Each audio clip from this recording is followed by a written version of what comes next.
والسلام علی من لا نبی بعدہ اما بعد فاعوذ باللہ من الشیطان الرجیم بسم اللہ الرحمن الرحیم۔ سامعین، 12 ربیع الاول شریف کی 12 روزہ محافل کے آج جو دوسرا روز ہے، کل ہم نے نور محمدی صلی اللہ علیہ وآلہ وسلم کے حوالہ سے تفصیلی بات کی۔ آج اس سے آگے بڑھتے ہیں۔ جب سرکار دو عالم صلی اللہ علیہ وآلہ وسلم کا نور مبارک دنیا میں ظاہری طور پر سیدہ طیبہ حضرت آمنہ علیہ السلام والدہ حضرت سیدنا خاتم الانبیاء محمد مصطفیٰ صلی اللہ علیہ وسلم کے ہاں ہوا، تو تاریخ کی کتابوں میں یہ لکھا ہے کہ 2 روز تک آپ نے حضرت سیدنا محمد رسول اللہ صلی اللہ علیہ وسلم کو دودھ پلایا، اور اس کے بعد 2 یا 3 دونوں الفاظ ملتے ہیں روایت میں۔ اس کے بعد جو لونڈی تھی ابو لہب کی، جس کا نام سویبہ تھا، ایک روایت میں صوبیہ بھی آتا ہے لیکن جو زیادہ درست نام ہے وہ سویبہ ہے۔ سویبہ نے اس کے بعد آپ کو دودھ پلایا، اور یہ وہی لونڈی تھی سویبہ جس نے سب سے پہلے جا کر حضور علیہ الصلوۃ والسلام کے جو چچا تھے، چچا ابو لہب، جو بعد میں اس نے ظاہر کلمہ نہ پڑھا، کافر رہا، اس کے پاس گئیں اور کہا کہ ابو لہب مبارک ہو، اللہ تعالیٰ نے تجھے بھتیجا بیٹا عطا فرمایا ہے۔ تو اس پر ابو لہب نے اس خوشی میں کہ میرے بھائی حضرت سیدنا عبداللہ علیہ السلام انہیں صاحبزادہ عطا کیا ہے، تو اس نے اپنی اس انگلی کے ساتھ کہا کہ اے سویبہ، تو نے مجھے بہت اچھی خبر سنائی ہے، جاؤ میں نے تجھے آزاد کیا۔ یہ لونڈی تھی پہلے، اس کے بعد پھر حضرت سویبہ کو آزادی مل گئی، اور انہوں نے حضور علیہ الصلوۃ والسلام کو باقی جو ہے 4 دن، ایک روایت میں 3 دن اور ایک روایت میں 6 دن آتا ہے، انہوں نے آپ کو دودھ پلایا۔ پھر اس کے بعد جو عام سوال آپ کے ذہنوں میں آ سکتا ہے کہ سرکار دو عالم صلی اللہ علیہ وآلہ وسلم کو حضرت حلیمہ سعدیہ کے پاس جانے والا اتفاق کیسے ہوا اور یہ کیوں ہوا؟ یہ ایک بڑا اہم سوال ہے۔ تاریخ کی تمام کتابوں میں یہ بات بالاتفاق لکھی گئی ہے۔ ابن ہشام نے بھی اس کو لکھا کہ عرب کے جو رؤساء تھے، شرفاء تھے، جو بڑے قبیلے تھے عرب والوں کے، جو امیر زادے قبیلے تھے، ان میں یہ رواج تھا اور رسم تھی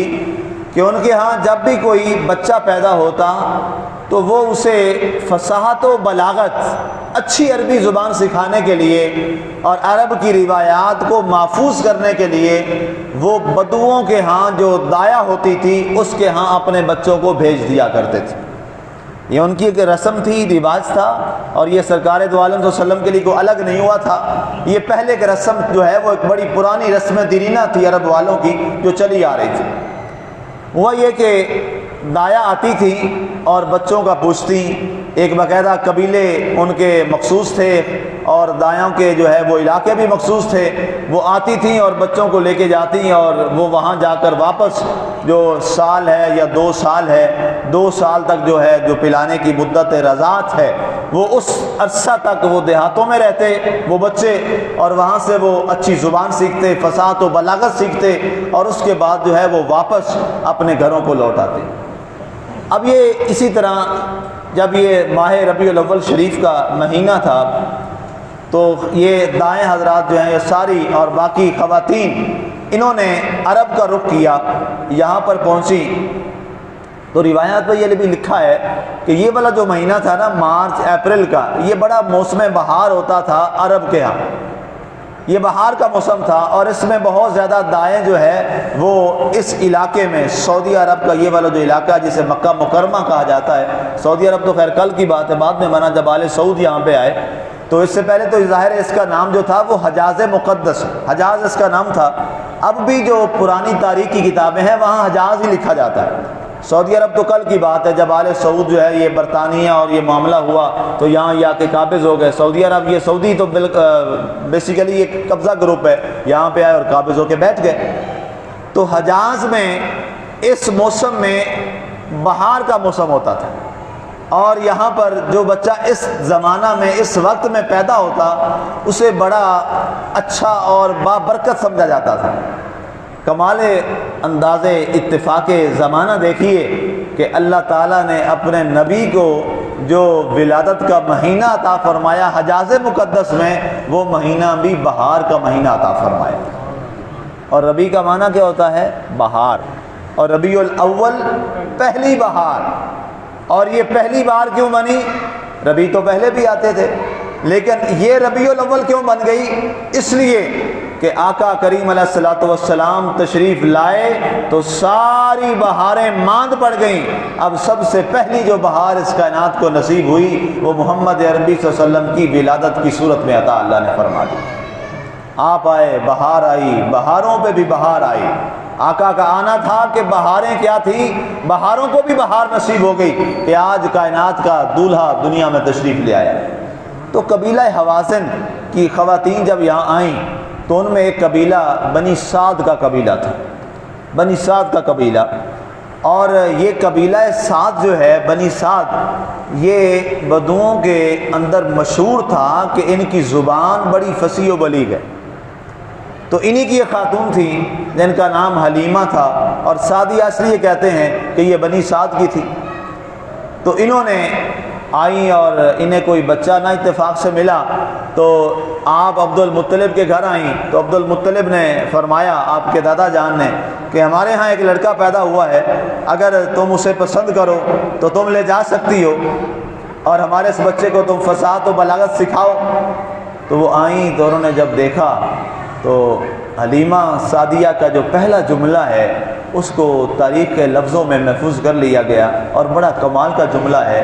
جو ہی حلیمہ سعدیہ کی پہلی نظر پڑی آپ کے چہرہ انور پر، کیا معلوم تھا کہ کل یہ کیا ہوگا اور یہ کون ہوگا، لیکن وہاں پہلی نظر کے ساتھ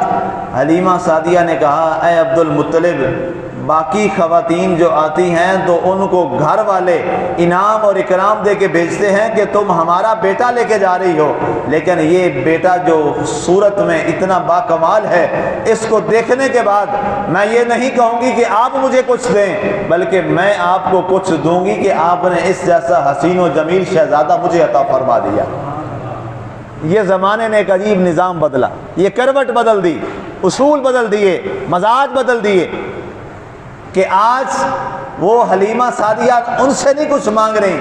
بلکہ کیا ہوا کہ جب یہ دیکھا شہزادہ تو کہا کہ ہم آپ کو کچھ دیں گے کہ آپ نے اتنا پیارا شہزادہ ہمیں عطا کر دیا ہے۔ تو وہ آپ کو یہاں سے لے گئیں، آپ ان کے ہاں رہے۔ آپ کے جو خامن تھے حلیمہ سعدیہ کے، ان کا نام حارث تھا۔ اب یہاں یہ بڑی بحث چلی کہ حلیمہ سعدیہ جن کا آپ نے دودھ پیا، بعض لوگوں نے بڑی کوشش کی، تاریخ کو مسخ کرنا چاہا کہ جناب نعوذ باللہ حضرت حلیمہ نے اسلام قبول نہیں کیا، یا جو ان کے خامن تھے حضرت حارث انہوں نے اسلام قبول نہیں کیا۔ تو یہ بات ایک تاریخ کو گڑبڑ کرنے کی کوشش کی گئی۔ یہ تمام ہمارے مورخین نے اس بات پر اتفاق کیا ہے کہ حلیمہ سعدیہ کو بھی اللہ تعالیٰ نے دولت اسلام عطا فرمائی، اور آپ کے جو خامن تھے حضرت سیدنا حارث رضی اللہ تعالی عنہ، ان کو بھی اللہ تعالیٰ نے دولت اسلام سے مالا مال فرما دیا تھا۔ اس انداز سے یہ ہمارا عقیدہ ہے کہ وہ دودھ جو سرکار دو عالم صلی اللہ علیہ وآلہ وسلم کے شکم اطہر میں گیا ہے، وہ دودھ ناپاک نہیں ہو سکتا۔ یہ ہمارا عقیدہ ہے۔ یہ ایسے کچھ لوگ تھے جنہوں نے یہ جسارت کرنا چاہی، یہ وہی لوگ تھے جنہوں نے زور لگا لگا کر حضرت ابراہیم علیہ السلام کے والد کو آذر بنانے کی کوشش کی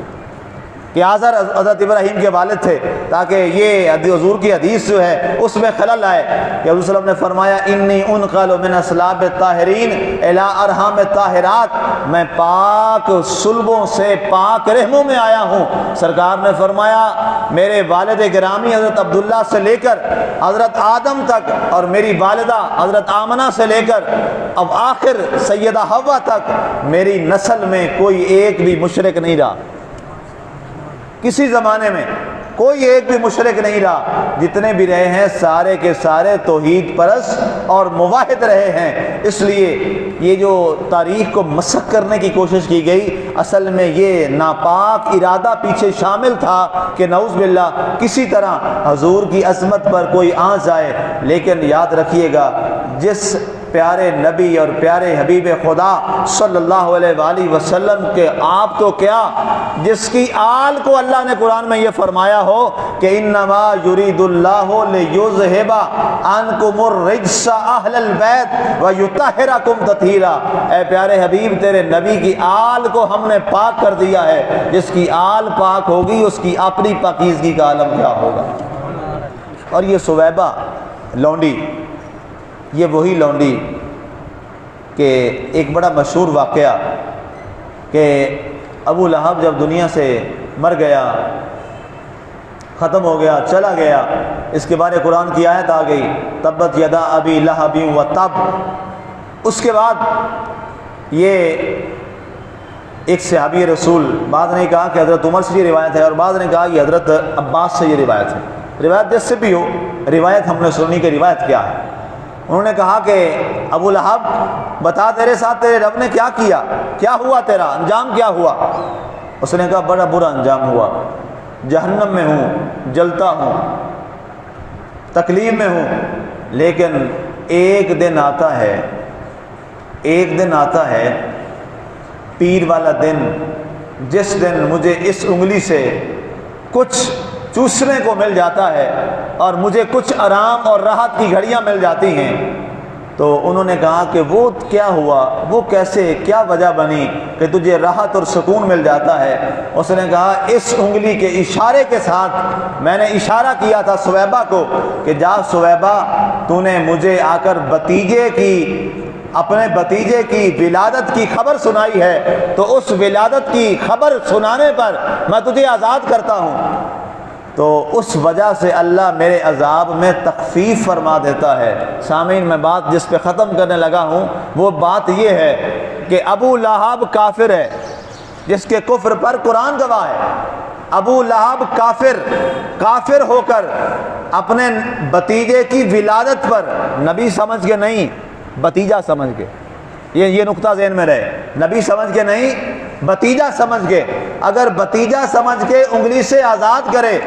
تو اس کی وجہ سے اللہ اس کے عذاب میں تخفیف کہ اس نے میرے نبی کے ولادت پر کافر ہے، بتیجا سمجھ کے، نبی سمجھ کے نہیں، آزاد کیا ہے۔ اللہ اس خوشی میں، اس بنیاد پر اللہ اس کے عذاب کو کافر کے عذاب میں تخفیف کر دیتا ہے۔ اگر کوئی مسلمان ہو کر اور حضور کو نبی سمجھ کر اس کی ولادت مبارک کی خوشی منائے گا، اللہ اسے کیا انعام و اکرام عطا فرمائے گا۔ اس لیے آج کی ہماری جو آخری بات، یہ عقیدہ بنا لو، سرکار دو عالم صلی اللہ علیہ وآلہ وسلم کی جب ولادت و سعادت کا مہینہ آئے تو سرکار کی ولادت کی خوشی منایا کرو۔ گھر کے اندر، گھر میں سرکار کی ولادت کی خوشی مناؤ اور میلاد کو آسان بنائیے۔ یہ اس سال ہم یہ بھی عہد کریں، انشاءاللہ جمعہ میں بھی میں اس کا باقاعدہ اناؤنسمنٹ کروں گا، میلاد کو آسان بنائیں، میلاد مشکل نہ بنائیں امتیوں کے لیے کہ جناب دیگیں چڑھیں گی تو میلاد ہوگا، نہیں جناب، گھر میں اتنے پیسے لگا کے کوئی جناب اللہ لاکھوں روپے لگا کے جناب پروفیشنلی نعت خواں آئے گا جس کا نہ دین سے تعلق نہ جناب قرآن سے تعلق، تو پھر میلاد ہوگا، نہیں۔ میلاد کس طرح آسان بنائیں؟ کچھ بھی نہیں کر سکتے، گھر کے اندر بیٹھ جائیں، بیوی بچے گھر والے آپ بیٹھ جائیں، باوضو ہو کے بیٹھ جائیں، صاف ستھری جگہ بنا لیں، خوشبودار جگہ بنا لیں، گھر میں آپ خود تلاوت کر دیں، اور کچھ نہیں آتی سورۃ فاتحہ اس کی تلاوت کر لیں، سب کو آتی ہے، سورۃ اخلاص کی تلاوت کر لیں، اس کے بعد بچہ بچی گھر میں بیوی آپ خود حضور صلی اللہ علیہ وسلم کی نعت پڑھیں۔ نعت کے لیے ترنم کوئی ضروری ہے؟ نعت حضور کی محبت کا نام ہے، بلکہ میں آپ کو بتاؤں یہ جو ترنم والے پیسے لے کے نعت پڑھتے ہیں، ان میں سے جو آپ گھر میں نعت پڑھیں گے سرکار کو زیادہ پسند ہوگی، وہ زیادہ آپ کو پسند ہوگی، آپ کے اللہ کے آقا کو زیادہ پسند آئے گی وہ نعت مبارک، وہ پڑھیں۔ اور کوئی ضرورت نہیں لمبی چوڑی دیکھیں آپ نہیں پکا سکتے، گھر میں تھوڑا سا شیر خورما منگوا لیں، تھوڑی سی کوئی چیز منگا لیں، چنے ہی لے لیں گھر میں، وہ لے لیں، ٹافیاں لے لیں،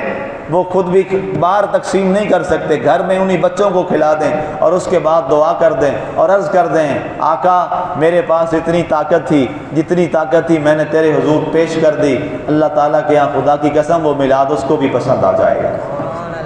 جس کے پاس طاقت ہے وہ دیگیں چڑھائے، جس کے پاس بڑا اہتمام ہے وہ بڑا اہتمام کرے، لیکن یہ مت سمجھیے کہ میلاد کے لیے یہ پورا سسٹم لانا ضروری نہیں، گھر میں کریں انشاءاللہ یہ اللہ تعالیٰ آپ کو یہ بھی اس کا ثواب عطا فرمائے گا۔ اس پر کیا خوبصورت واقعہ کل میں آپ کو سناؤں گا، اللہ تعالیٰ ہمیں عمل کی توفیق عطا فرمائے، آمین، وما علینا الا البلاغ المبین۔